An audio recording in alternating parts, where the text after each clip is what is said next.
my name is Reverend Jude Geiger. I'm the Minister for Community Engagement here, a community church in New York City, and we're at our Roots to Leaves podcast. This week, we're going to be talking about the free and responsible search for truth and meaning.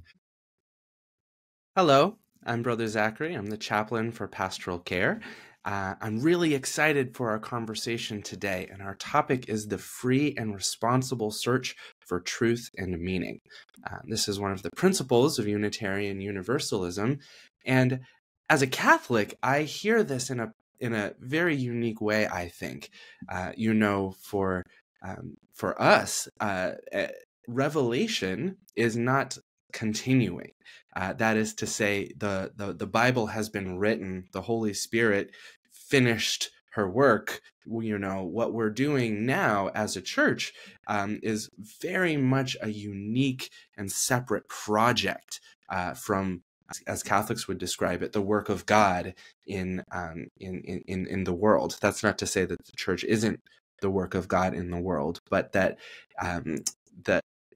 our sources are specific, and as Catholics, we're not particularly encouraged to seek truth or meaning outside of those sources. I think that this is maybe the biggest distinction or difference that I encounter in UU communities, where a variety of sources inform UU identity. I'm curious how you live out that reality, because it's very foreign to me. Reverend Jude, when you think of the free and responsible search for truth and meaning, particularly in the context of a variety of sources and the continued revelation, as I've heard you describe, how does that live in your communities, in your ministry? What does that look like?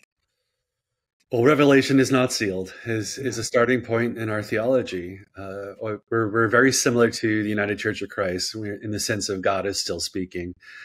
And for us, that translates in different ways based on folks' cultures or places of where they're raised or their family traditions. And Unitarian Universalism is global.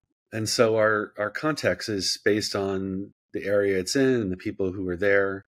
And so it looks different in different parts of the world, but it also looks different in the same city. Our expressions of Unitarian Universalism at Community Church in Midtown are different than Fourth U on the Upper West Side, or All Souls on the Upper East Side, or Brooklyn in downtown Brooklyn. That's very exciting. I'm thinking about how that's similar and different in my context. Despite the fact that I spent a long time worshiping in churches that were not Catholic, I still found that Catholic communities, as well as different denominations, still find a way to embody or include some aspect of the culture that they are embedded in. And the word that I learned in seminary for that was syncretism, a combining of culture in one place with the structures or symbols of a religion to create meaning. In some ways, that could be seen as appropriative, the symbols or the sort of wider culture taking on the cultural resources of the community that they're a part of. And sometimes that can be violent. Sometimes that's not a smooth or easy transition. And I'm sure all communities do it differently. I wonder what that conversation is like for UU congregations. Well, it depends on what part of the country you're in, but where we serve, easily a third of our congregants are of Jewish heritage or religious identity. And so when you're in the Metro New York area, you're going to see congregations that are going to be holding and observing High Holy Days and some of the communal practices of Jewish traditions and Christian traditions much more than you would see them, say, on the West Coast, that are less likely to identify a cohort of folks who even identify as Christian or Jewish. And some of our churches have ministers or staff, leaders, or congregants who are of Hindu background and will actually celebrate Diwali and not just like we do, lift up in prayer the people who are celebrating it. a complaint or a fear that I have heard from others in sort of more traditional Christian communities or even closed Christian communities is that if they engage with or interact with communities that are different than them, or even sources of divinity and holiness that are different than them, that's somehow dangerous, that they somehow run the risk of being incorrect in a way that is damaging. They run the risk of being harmful, that is to say, like causing harm by pretending to be something else, or worse, of doing damage to the other traditions by misunderstanding and by appropriating, I guess the word is, their symbols. I think there's almost a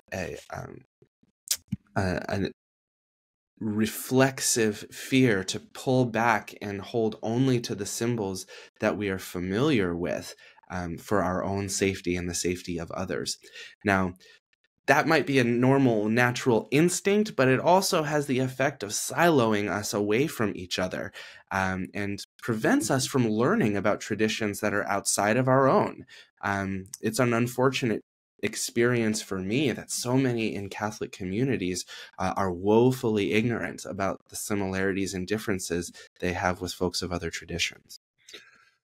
I don't know that we have a sense that it's dangerous. I think our starting point is to care for the folks that are in our community. And I mean that, say, and that we were just talking about this the other day, the two reasons people come in randomly to church is either they're in a time of crisis or they're looking for moral upbringing for their kids. For us, we have a lot of interfaith couples.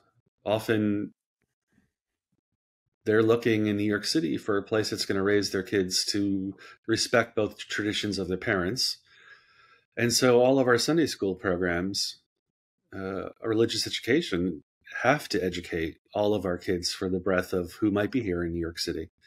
Now, that's different than taking practices that are not a majority or a significant community within the church, the congregation, the society, the fellowship.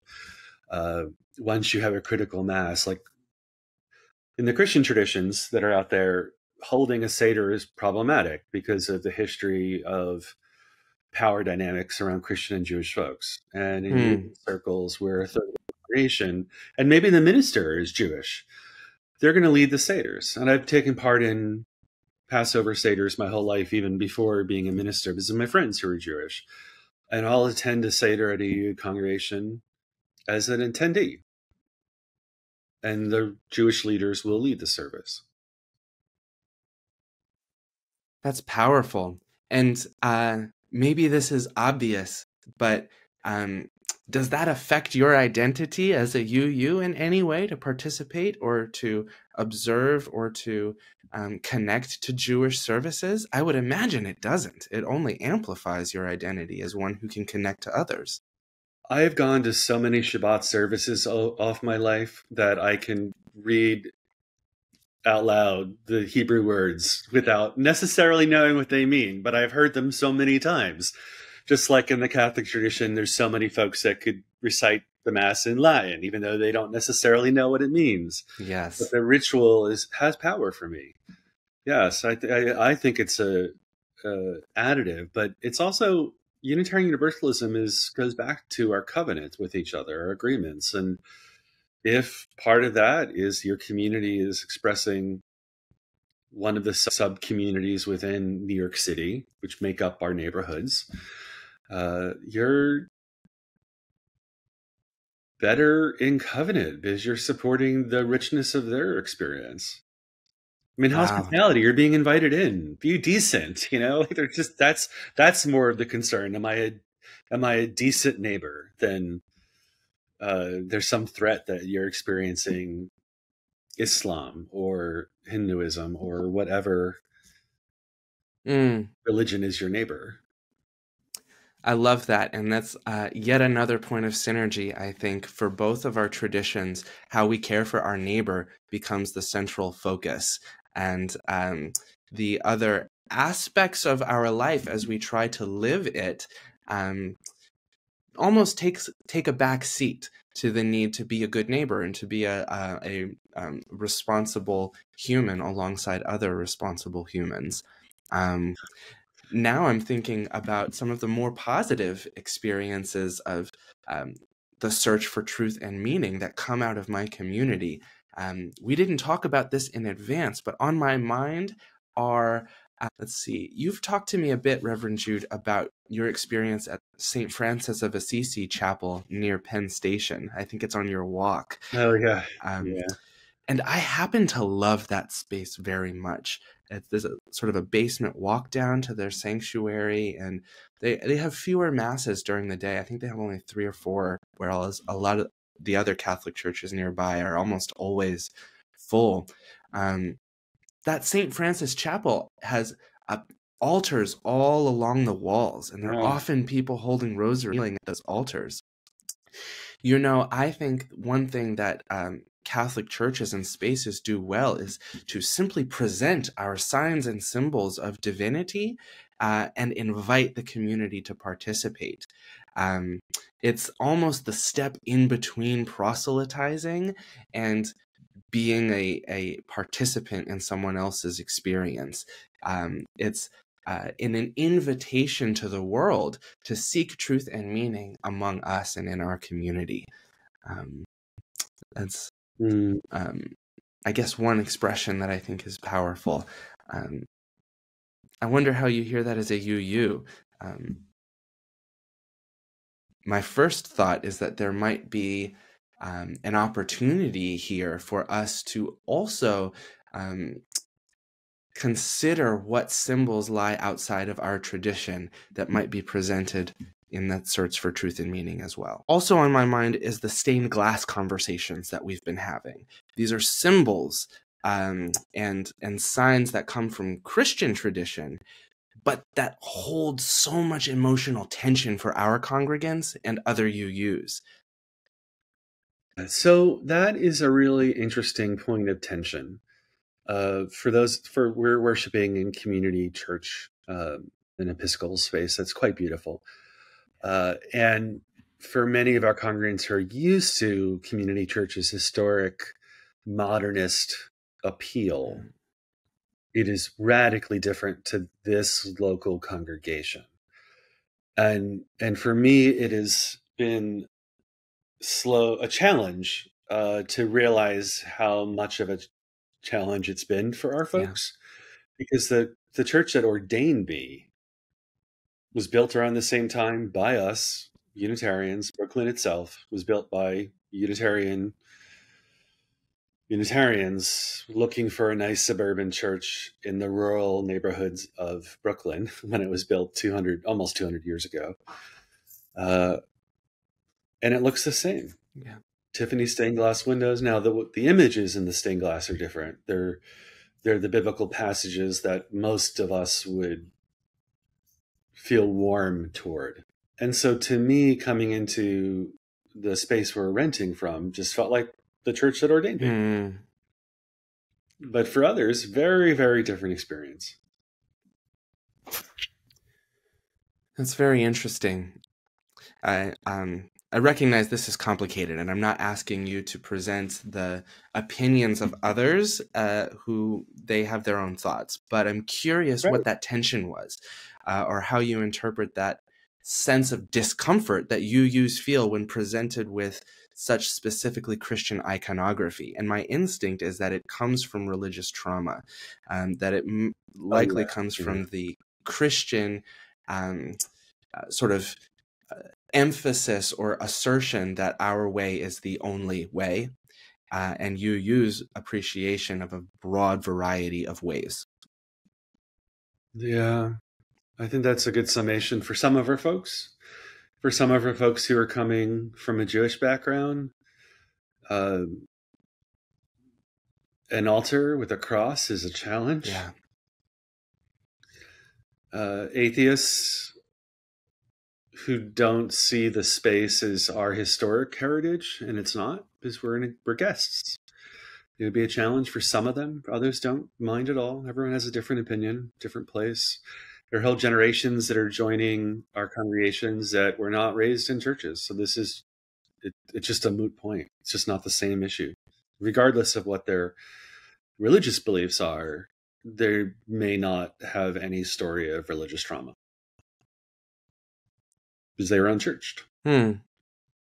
Reverend Jude, I find your description of the variety of sorts of people in UU churches, the different kinds of religious trauma that they might bring to that, I find it so refreshing to lean into the diversity of folks that are around us in participating in worship spaces.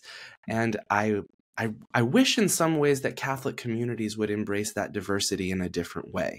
I think we often like to see ourselves as homogenous when it comes to faith practices or beliefs, and diverse in other ways like ethnicity or language, or even socioeconomic class. And it's hard, I think, from a Catholic perspective, to see ourselves as religiously diverse, bringing a variety of practices and a variety of traditions, even a variety of interpretations. The symbols of Christianity mean different things to different people. That's easy to observe, harder to speak to in a creedal context. And I think a covenantal context makes it a little easier. Yeah, and it's a marker of our religion everywhere was homegrown often. For example, Unitarianism starts in Eastern Europe and Western Europe in different threads, historical moments. And it didn't come over and colonize religion in the US. The congregational churches broke off, and Unitarianism and Universalism separately formed on its own in the US. No direct relation to Europe, although the original preachers would later align with those movements. But it wasn't their intent initially to do so. Universalism came out of Methodist preachers and former Methodist preacher, and Unitarianism came out of a former congregational preacher. And our churches or congregations, like in India, formed on their own and then joined us later. So there's a different even genetics in how our international Unitarian Universalism or Unitarianism in some threads of the world are connecting as separate creatures that all grew up on their own in their own home cultural context to connect later in Reformation and Protestantism. Really. You know, part of what's so magical, I think, about turning to history is that messiness, and who we are now is never the same as who we once were. That's, maybe the aphorism, "You can't step in the same river twice," is also true about religions. You are never quite in the same religion. It changes over time. That's another, I think, truth that UUism can hold in a more clear way that Catholicism really struggles with when it talks about itself as an eternal faith or an unchanging faith. There's a disconnect from the actual experience of living in the world. The Catholic Church does change. It has changed, albeit slowly. And that experience of religion kind of moving from one place to another, it lives in history in a way that it's hard to live out in our bodies as people. We can see the change when we look at it from a historical place. Yeah, and I conversely, in Unitarian Universalism, from the point of 1800 to present day, every generation of preachers you can point to for a new point in the religious expression experience, every generation comes up with something new. What a powerful witness. I think of that as that continuing revelation, as you're saying. Every community, every generation of ministers learn something new from the world and from that community. You know, for me, I'm now thinking about one of my mentors, Father Roger Haight from Union Seminary. I know he was a professor of yours too. He's one of my Yeah. teachers. Yeah. And his observation was about a discrepancy in Catholic theology around the body of Christ. And it was ultimately, a single sentence of interpretation ultimately lost him his authority, his priestly authority. But what was so fascinating to me about his analysis was that his suggestion was that the Protestant technologies or Protestant developments in faith were not actually a separate story from the progression of Catholic theology and Catholic ideas and identity. That in fact, if you incorporate the story of Protestant developments and Protestant impulses into Catholic identity, it becomes a much richer body of Christ. And those differences of opinion can be folded into differences of person. And we then become a diverse community in a way that we couldn't in other ways. I find that to be a powerful invitation to shared witness and shared relationship. I could quote Father Roger Haight in a UU sermon and no one would blink an eye. And that's a great point of difference. And it brings us back to the free and responsible search for truth and meaning and what are our guardrails on that. And Catholicism has a much narrower set of guardrails than Unitarian Universalism has. It's true. That's really a helpful reframing, and thank you for bringing us back to the topic, because now on my mind are some of the folks in my community that might be considered more fundamentalist, might be particularly afraid of what a free and responsible search for truth and meaning could look like. If the search were to be fully free, I think the fear is of encountering things that are not true, but we as sort of, gullible people or, sort of simple or fallible people we're in danger of finding meaning where there isn't, finding truth where there is actually deception or dishonesty. And I think the fear of a free and responsible search for truth and meaning is that we can't be trusted to be fully responsible. That when given the option, we will choose freedom over responsibility and miss what it is that God wants from us. And so trying to put that into our context now, I wonder if there is a similar strand of fundamentalism, if you can call it that, in Unitarian Universalism that might not lean into the freedom so much as the responsibility that comes with a search for truth and meaning. Oh, that's an interesting question, because we have a thread. Who would I call the fundamentalists and who would I call radicals? And I don't know if those terms exactly work for us. Sure, that makes sense. There is a thread that wrangles or